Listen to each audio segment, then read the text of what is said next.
Mapagpalang araw sa iyo, Sir Seth, at sa inyong mga kagiliw. Ako si Reno, kasalukuyang nasa isang isla sa Mindanao. Dati akong isang sundalo pero nag-awol ako at hindi na nag-report pa sa pamunuan. Hindi madali ang pagiging sundalo lalo kung isa kang ranger, kung saan-saan kaming parte ng Pilipinas na didistino.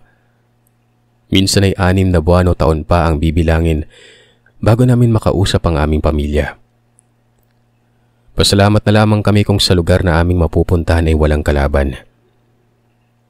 Minsan, hindi lamang tulisan at kriminal ang aming kalaban, kundi meron ding tinatawag na mga kakaibang nilalang na ni minsan, hindi ko naisip na umiiral pala talaga.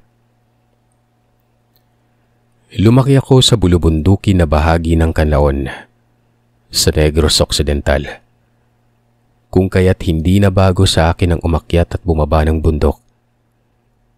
Hindi na rin mahirap sa akin kilalanin sa mga tao kung sino ang tulisan at hindi nun, kung sino ang nagmamatiyag at sino ang tumandok na naninirahan sa lugar. Ang tumandok ay tawag sa mga taong orihinal na naninirahan sa lugar. Doon ay sinanay ako ng aking ama na noon ay anak ng isang kilalang albularyo. Dekada 80, buwan yon ng Oktubre. May mga taong nag-iikot-ikot sa amin.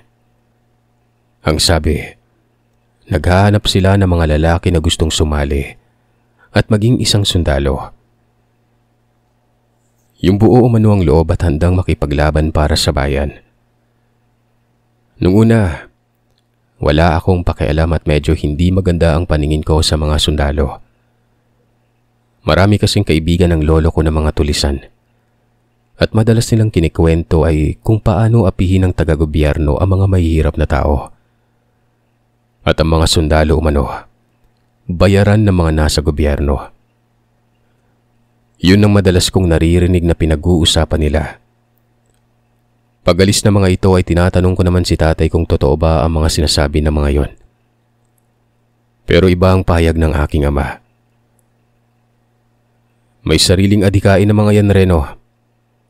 Tandaan mong hindi lahat ng naririnig mo tama. Nasa sayo kung maniniwala ka sa kanila pero hindi ko gugustuhin na makisali ka sa kilusan ng mga yan. Nakikita mo naman kung ano mga ginagawa nila sa mga taong sumasalungat sa mga sinasabi nila, di ba? Kaya tahimik lamang ako at ang lolo mo. Ayaw namin makisali sa gulo. Sakto na yung namumuhay tayo ng tama at patas, na wala tayong inaapakan at hindi tayo nang-aapi ng walang kakayahan. Yun lang, sapat na para mamuhay ka ng walang kinatatakutan. Sagot ng aking ama. Yun ang tinatako sa aking isipan. Lumipas pa ang ilang araw ay muling dumaan ang mga tulisan sa aming bakuran. Inausap na mga ito ang aking ama.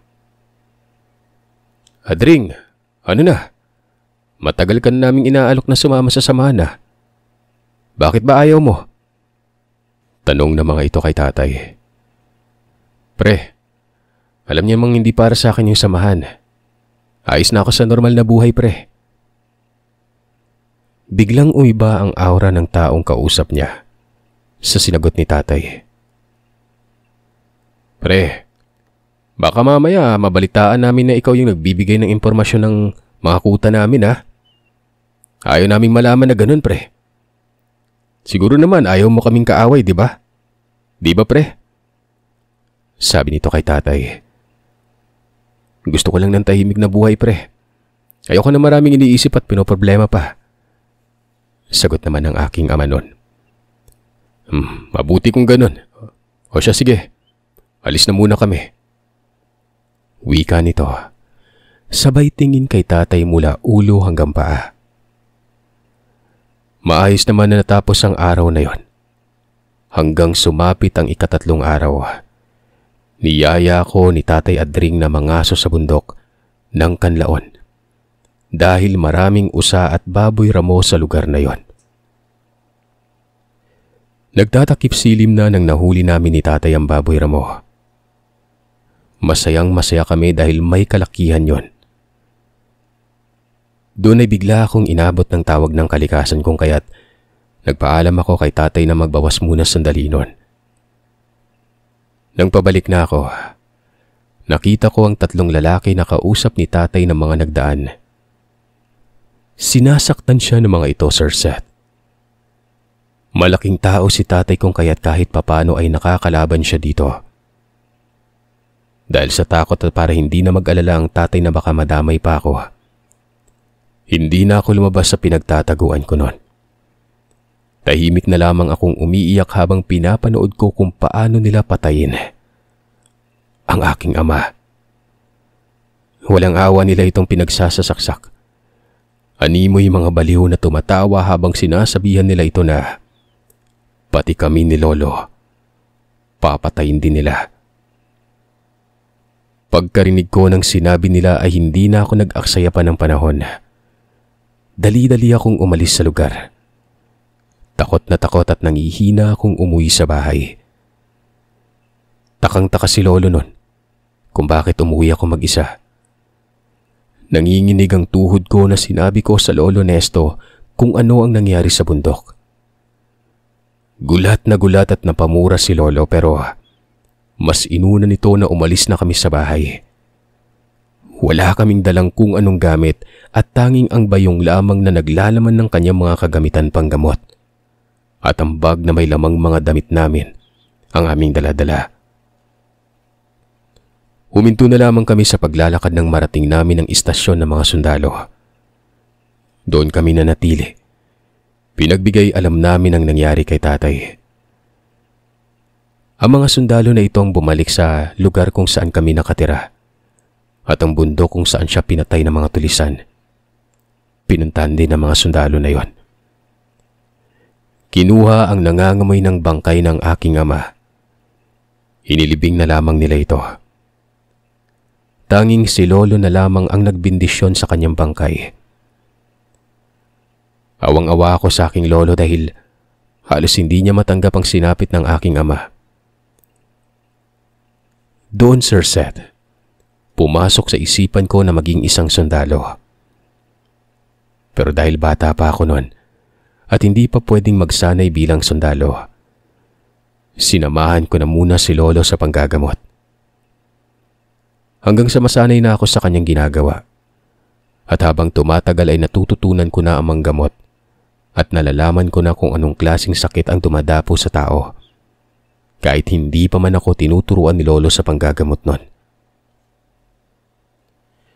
Nakangiti si Lolo na nakatingin sa akin habang nagsasabi ng, "Ikaw ang susunod sa aking yapak, apo, ha? Marunong ka ng manggamot. Tuturuan na lamang kita ng mga pangontra ng dasal at pagkilala sa iyong gabay. Kailangan mo itong mapalabas at maging kaisa, apo. Dahil ito ang magiging tagapagtanggol mo at magiging kasangga mo sa lahat ng bagay." "Paano ko makikita yung gabay ko, Lo?" tanong ko dito. "Madali lang yan. Total malapit nang sumapit ang mahal na araw. Sumama ka sa akin at magpanata. At kung ikaw nga ang aking tagapagmana ay kusang magpapakita ang gabay mo sa'yo." Bago pa man ang mahal na araw ay nagsimula na akong magdasal nun. Kailangan kong malinis ang aking espiritual na bahagi. Bago pa sumabak sa panata, tuwing 6:00 hanggang 9:00 ng umaga at tuwing 3:00 ng hapon hanggang 9:00 ng gabi, yun ang oras ng aking pagdarasal.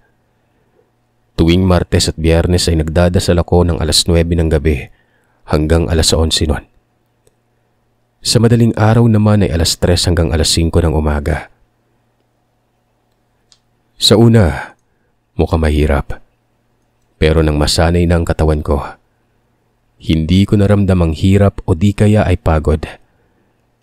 Sa katunayan pa nga, pagkatapos kong magdasal ay napakaganda ng aking pakiramdam. Tila ba banayad ang aking isipan. Hanggang sa dumating na ang linggo ng mahal na araw. Magkasama kami ni Lola na umakyat sa bundok ng Kanlaon. Doon ay muli kong naalala ang nangyari kay tatay.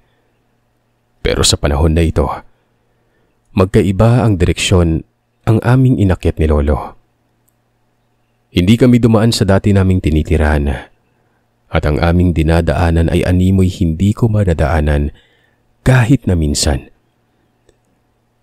Madalas naman kaming umaakyat ng bundok ni tatay pero hindi ko pa nakita o nadaanan ang direksyon na yon. Hindi nagsasalita si Lolo habang naglalakad at sa bawat malaking kahoy na madadaanan namin, animoy nagbibigay galang ito. Kaya sinunod ko na lamang din ang kanyang ginagawa hanggang sa umabot kami sa tuktok ng bundok kung saan napapalibutan ito ng naglalakihang punong kahoy. Pero ang paligid naman ng lugar ay napakalinis na tila ba merong naglilinis sa lugar na yon. Nakakamangha na nakakabighani ang ganda ng kapaligiran. Naisip ko na magandang magdasal doon at magmuni-muni. Pagkalatag namin ng aming dalang barong-barong, ay dali-daling naghanda na rin kami ng aming makakain. Nagsimula kaming umakyat sa bundok ng 4:00 ng umaga at nakarating kami sa tuktok ng bundok ng 10:00. Pagkatapos kumain ay saglit muna kaming nag-usap ni Lolo. Sinabi niya sa akin na espesyal ang lugar na ito sa kanya. Dito siya tinuturuan ng tatay niya sa pakikipaglaban ng nabubuhay pa ito. Si Lolo, siya po yung klase ng tao na puro kabutihan at pag-iintindi sa kapwa-tawang iniisip. Kung kaya't hinahayaan niya ang mga grupo ng tulisan na pumupunta sa bahay at nakikipagkaibigan. Ang buong akala niya ay kapag magandang loob ang pakikisama mo sa tao, ay kagandahan din ng loob ang ibabalik sa iyo. Pero nagbago ang lahat ng ito nang pinatay ng mga may halang na kaluluwa si tatay nun. Magpaganon pa man, paulit-ulit na sinasabi ni Lolo na ipagpa sa Diyos na lamang namin umano yon. Halika na po, oras na para magsimula na tayo magdasal. Sumunod ako kay Lolo. Gumawa ito ng bilog na kung saan kasya lamang kaming dalawa. Yung bilog na ginawa nito ay pinalibutan niya ng asin. Pagkatapos ay gumawa din ito ng isa pang bilog nun. Inorasyonan niya ito. Hindi ko alam kung para saan ang bilog na yon. Pero pagkatapos niyang gawing orasyonan ng bilog na ginawa niya, pumasok na ito sa bilog na aming pagdadasalan at doon ay una kaming nagdasal ng panlinis ng kaluluwa. 3:00 ng hapon hanggang mag-5:00. Pagkatapos naming magdasal ng panlinis ng kaluluwa, saglit kaming nagpahinga. Pagsapit ng 6:00 ay muli kaming nagdasal at yun ay ang pagtawag na sa aking gabay. Hindi ko na napansin kung ilang oras na akong nagdarasal noon. Nararamdaman ko na lamang na tila ba may nagmamasid sa akin. Napakalamig na ng paligid.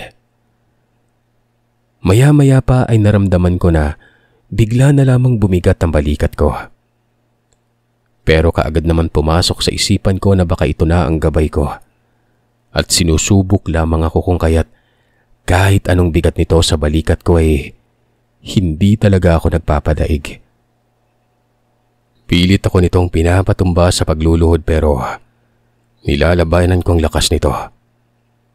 Hindi ko naman alam kung paano ko malalabanan yon. Maya-maya pa, unti-unti na lamang gumaan ang balikat ko. Ilang sandali pa'y nawala ng lamig. Bumalik na sa orihinal na klima ang aking kinalulugaran. Hanggang sa nagsabi si Lolo na unti-unti ko nang buksan ang mga mata ko. Ginawa ko naman yon. Pero laking gulat ko, Sir Seth, nang makita kong nasa kabilang bilog na ako.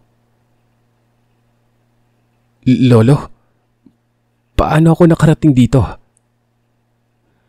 Ayon kay Lolo ay dinala umano ako ng gabay ko. Namamangha naman ako sa nangyari. Sinubukan kong tumayo at napapangiti ako dahil napakagaan ng pakiramdam ko sa sarili ko noon. Para bang kaya kong maglakad ng napakalayo kahit na hindi nagpapahinga. Halika na po. Pumasok na tayo sa barong-barong na makapagpahinga na tayo. Kaagad naman akong sumunod kay Lolo. Nang magsimula ng mag-umaga ay nagsimula na rin kaming maglakad pabalik ng kampo kung saan kami nakatira noon. Saktong pagdating namin sa kampo ay may mga opisyal na dumating. Nagbigay ng hudyat ng mga ito na kung sino ang gustong mag-ensayo para maging sundalo. Doon na din ako nagsimula mag-ensayo, Sir Seth. Ang pagiging albularyo ko ay naging lihim noon. Hanggang sa lumipas ang ilang taon, 18 anyos na ako, pinasama na ako sa mga nagpapatrolya. Unang lugar kung saan ako nadistino ay ang lugar kung saan ako lumaki. Sa bundok ng Kanlaon. Nasa kabilang parte ito ng bundok. Ang bundok naman kung saan kami nagdarasal ay sa kabilang parte. Nasa 2 oras pa na lakaran para marating ang bundok kung saan kami dating nakatira. Bumalik sa akin ang alaala namin ng tatay ko, kung paano ko siya pinanood habang pinapatay. Bumalik ang galit na nararamdaman ko noon. At tumatak sa isip ko na ako ang haharap sa mga pumatay sa kanya. Sandali lang kaming nagpahinga sa kampo kung saan kami nadistino. Kinahapunan nagsimula na kaming magronda sa bundok. Habang naglalakad ay nakikita ko yung batang ako na pumapasok sa gubat kasama si tatay. Hindi ko na malayan na pumapatak na pala ang luha ko kung hindi pa ako tinapik sa balikat ng aking kasamahan. Okay ka lang ba, buddy? Oo, buddy. May naalala lang ako sa lugar na to. Nagsimula na kaming laglakad. Nang marating na namin ang gitna ng gubat, meron kaming nakitang kubo. Wala ito noong doon pa kami nangangaso ni tatay. Pero ilang taon na rin naman ang dumaan kung kaya't maaaring may nagpatayo na ron. Pinagmatyagan namin ang kubo. Sa mata ng mga kasamahan ko ay normal lamang ang nangyayari sa kubong ito. Pero dahil sa may alam ako sa panggagamot, alam ko na may hindi tamang nangyari. Kung kaya't pinauna ko na lamang ang aking mga kasamahan nun. Sigurado ka, buddy, na mauna na kami? Tanong ni Lito. Sigurado ako, buddy. Samahan na kita dito, buddy. Wika naman ni Dindo. Hindi na, buddy. Magkita-kita na lang tayo mamaya sa labasan ng gubat. Pagbibigay abiso ko sa mga ito. Wala naman na silang nagawa pa kundi ang sumunod.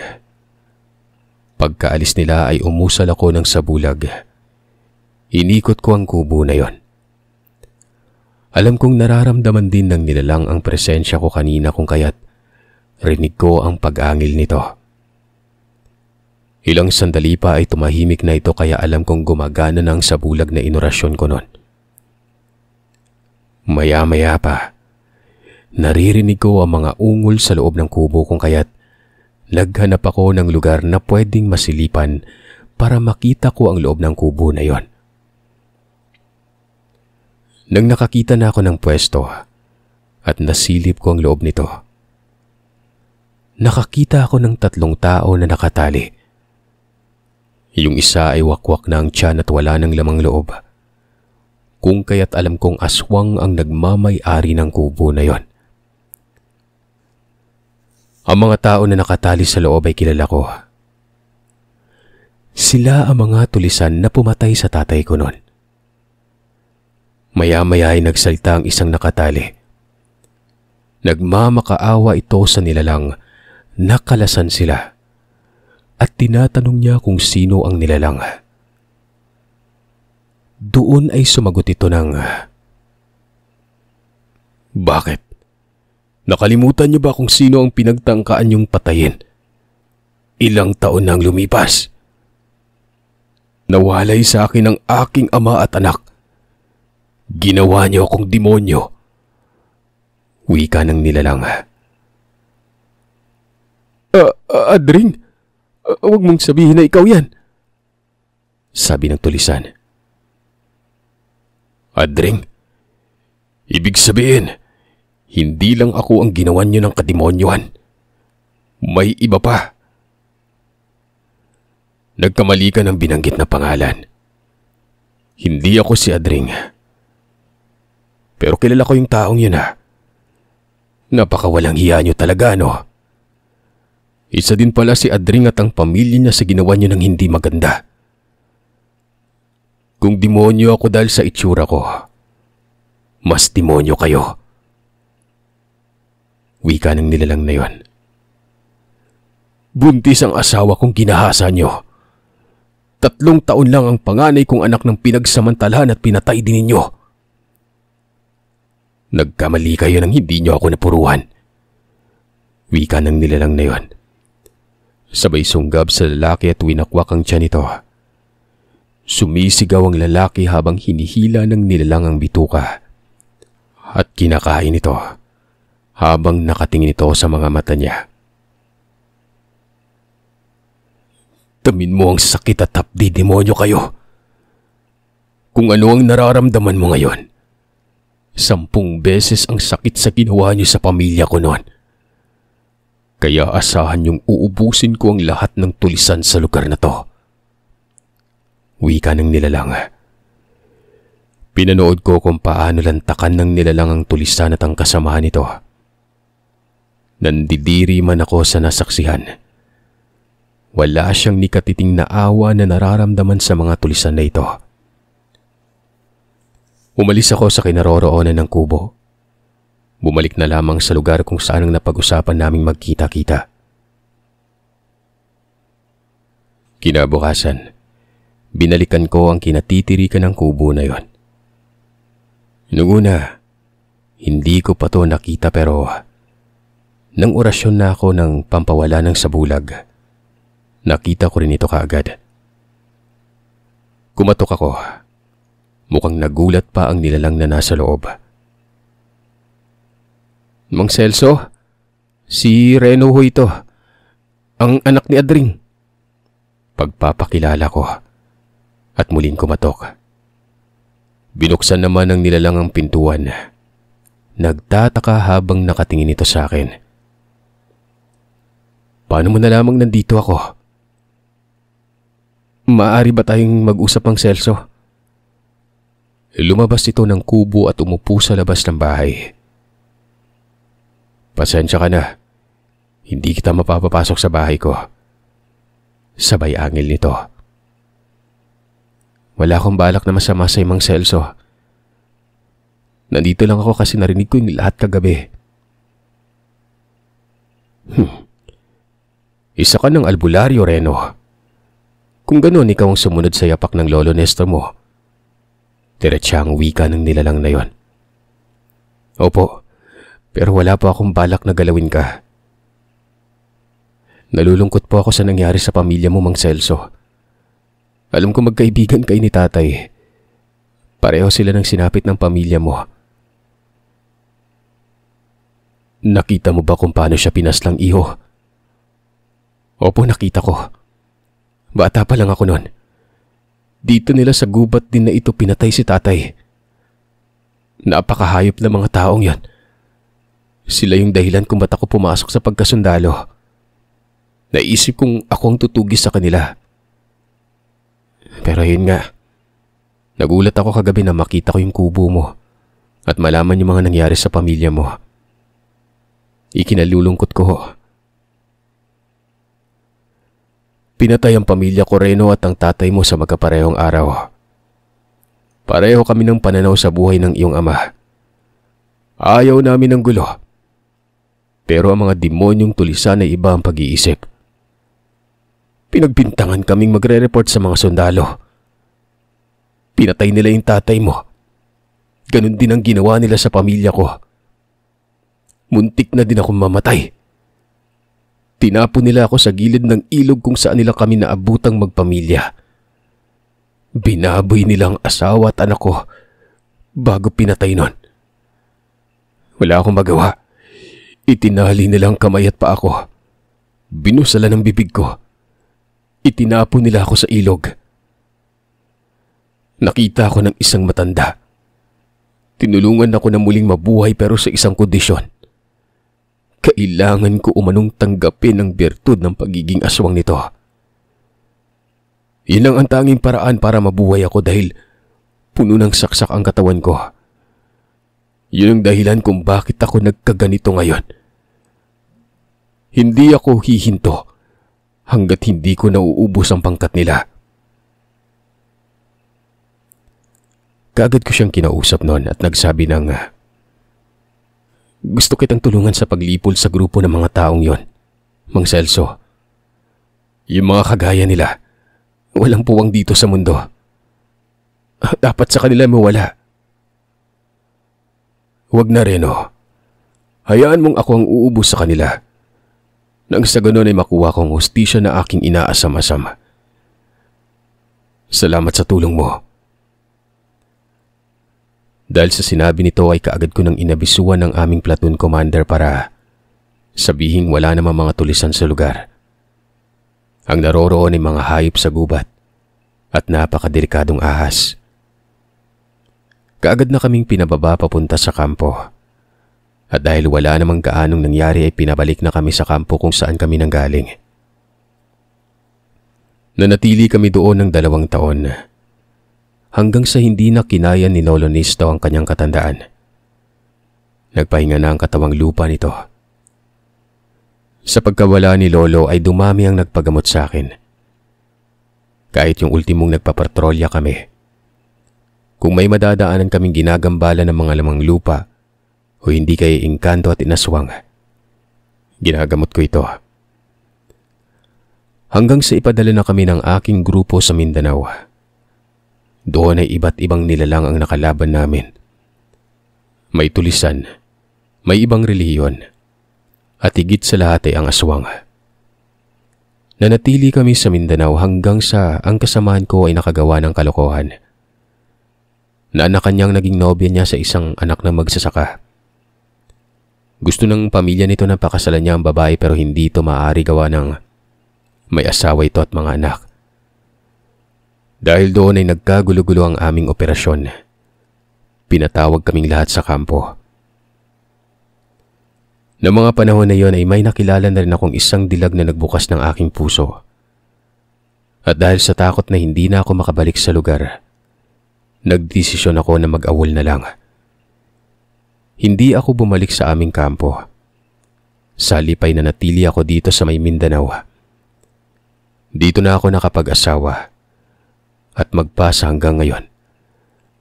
Dito pa rin ako naninirahan kasama ang aking mahal na asawa at ang aming 3 anak.